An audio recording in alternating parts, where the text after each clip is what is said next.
MMA کے امیدوار تھے، یعنی جو مولانا فضل الرحمان کی پارٹی تھے ان کے خلاف بھی انہوں نے الیکشن لڑا تھا اور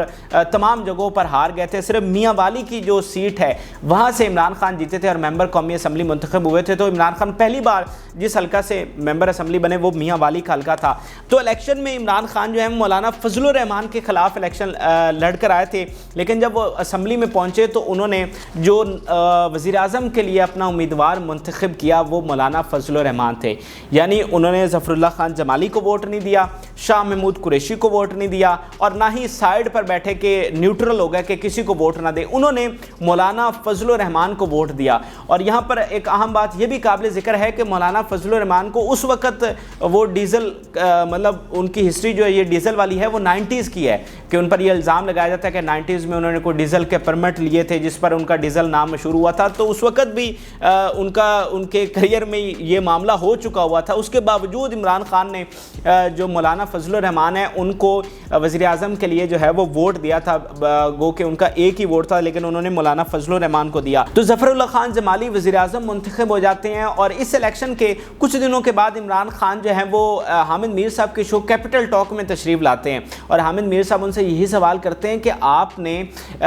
مولانا فضل الرحمان کو وزیر اعظم کا ووٹ کیوں دیا؟ تو اس پر خان صاحب کا جو جواب تھا وہ بڑا دلچسپ تھا۔ خان صاحب نے کہا کہ میں نے دراصل اینٹی اسٹیبلشمنٹ ووٹ دیا ہے، کہ باقی جتنے بھی کینڈیڈیٹ تھے وہ اسٹیبلشمنٹ کے کینڈیڈیٹ تھے، لیکن مولانا فضل الرحمان جو ہیں وہ اسٹیبلشمنٹ کے کینڈیڈیٹ نہیں تھے، اس لیے میں نے مولانا کو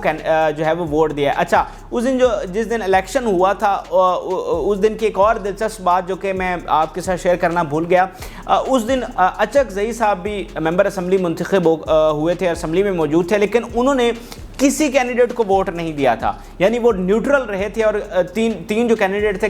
کسی کو ووٹ نہیں دیا، اور ان کا بیانیہ یہ تھا کہ یہ جو تینوں کینڈیڈیٹ ہیں یہ تینوں اسٹیبلشمنٹ کے کینڈیڈیٹ ہیں، اس لیے میں کسی کو ووٹ نہیں دے رہا۔ اور اس دن ایک اور جو بڑی دلچسپ بات ہوئی تھی وہ ناظرین یہ تھی کہ عمران خان کو تقریر تک نہیں کرنے دی گئی تھی اسپیکر کی جانب سے، کیونکہ پہلی بار وہ MNA بنے تھے، تو احتجاج تو بڑا کیا عمران خان نے کہ مجھے بھی تقریر کرنے دی جائے، لیکن انہیں اسپیکر کی جانب سے تقریر تک نہیں کرنے دی گئی۔ ظفر اللہ خان جمالی نے تقریر کی، مولانا فضل الرحمان نے تقریر کی، شاہ محمود قریشی نے تقریر کی، اور فاروق لغاری جو کہ سابق صدر تھے انہوں نے تقریر کی، لیکن عمران خان کو جو ہے وہ تقریر تک اس دن نہیں کرنے دی گئی۔ بڑا احتجاج کیا عمران خان صاحب نے۔ اچھا، تو یہ والا جو فیز تھا مشرف کا جو دور تھا اس میں عمران خان اور مولانا فضل الرحمان جو ہے وہ ساتھ ساتھ رہے، اور نہ صرف اسمبلی میں بلکہ سڑکوں پر بھی ایک دوسرے کے ساتھ تھے، ریلیز نکالتے تھے، مظاہرے کرتے تھے۔ اور اسی طرح کی ایک ریلی 2005 میں نکالی گئی پنڈی سے لاہور، جس کو عمران خان نے اٹینڈ کیا، اس میں قاضی حسین احمد جو کہ جماعت اسلامی کے سربراہ ہیں وہ موجود تھے،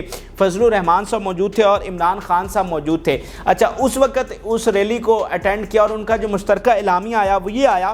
کہ جنرل پرویز مشرف جو ہے وہ ملک کو ایک سیکولر سٹیٹ بنانا چاہتا ہے، یعنی یہ اسلامی روایات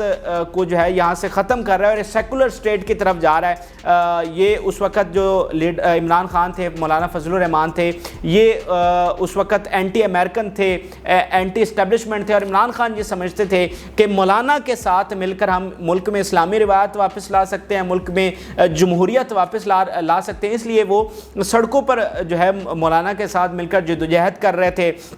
اور اس وقت کی جو دلچسپ تصاویریں وہ آج بھی موجود ہیں، بے شک تھوڑی ہیں، لیکن وہ ایک تصویر میرے خیال سے پوری کہانی بیان کر دیتی ہے کہ کس طرح دونوں اسمائل کر رہے ہیں، ہاتھ میں ہاتھ ڈالے ہوئے کھڑے ہیں، اور جو ہے وہ ایک دوسرے کے ساتھ خوشی کا اظہار کر رہے ہیں۔ تو اس وقت عمران خان جو ہیں وہ یہ سمجھتے تھے کہ مولانا فضل الرحمان جو ہیں یہ اصل ایک طرح سے لیڈر ہیں جو کہ اینٹی اسٹیبلشمنٹ اپنی جدوجہد کر رہے ہیں، اینٹی امریکن اپنی جدوجہد کر رہا ہے، اور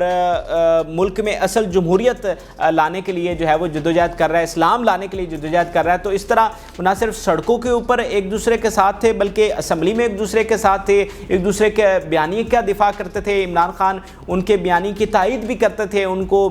جہاں ووٹ کی ضرورت پڑی ان کو ووٹ بھی دیا۔ تو یہ والا جو فیز ہے ناظرین اس میں عمران خان جو ہیں وہ مولانا فضل الرحمان کے اتنے قریب رہے، حالانکہ جیسے کہ میں نے آپ کو پہلے بتایا کہ 90s میں مشہور ہو چکے تھے مولانا فضل الرحمان کے، وہ ڈیزل کا ان پہ وہ قدغن لگ چکا تھا، لیکن اس کے باوجود جو ہے وہ عمران خان سپورٹ کرتے رہے مولانا فضل الرحمان کو۔ اور اس میں ناظرین جو دراڑ آتی ہے وہ 2008 کے جنرل الیکشن میں آتی ہے، اور اس کی وجہ یہ تھی کہ یہ جو بڑی پارٹیز ہیں PMLN پیپلز پارٹی اور MMA، انہوں نے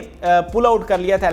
الیکشن سے کہ ہم الیکشن میں حصہ نہیں لیں گے، لیکن پھر الیکشن سے کچھ ہی دن قبل انہوں نے اچانک جو ہے وہ اپنا فیصلہ تبدیل کیا، الیکشن میں جانے کا اعلان کر دیا۔ تو اس وقت پھر عمران خان اور مولانا فضل الرحمان کے جو راستے ہیں جدا ہوئے، اور پھر ایک دوسرے کے یہ حامی نہیں بن سکے، اور آج صورتحال اس حد تک خراب ہو چکی ہے کہ دونوں اس وقت ایک دوسرے کے سب سے بڑے سیاسی دشمن ہیں۔ عمران خان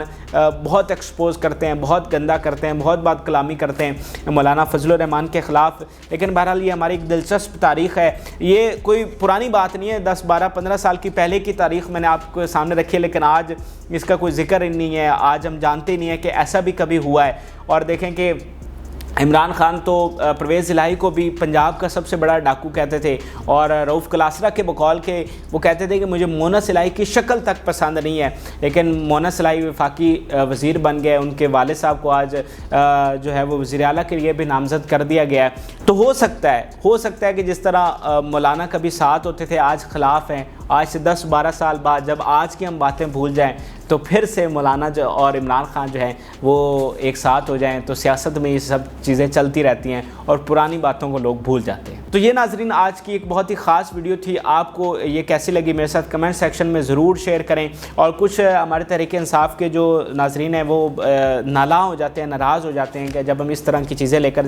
سامنے آتے ہیں، تو میں انہیں کہتا ہوں کہ آپ دلیل کے ساتھ بات کیا کر رہے ہیں، ہمارا مقصد آپ کو ایجوکیٹ کرنا ہے، حقائق آپ کے سامنے لانا ہے، اور میں نے ایک چھوٹا سا نعرہ بھی ہے کہ گالی نہیں بلکہ دلیل دو۔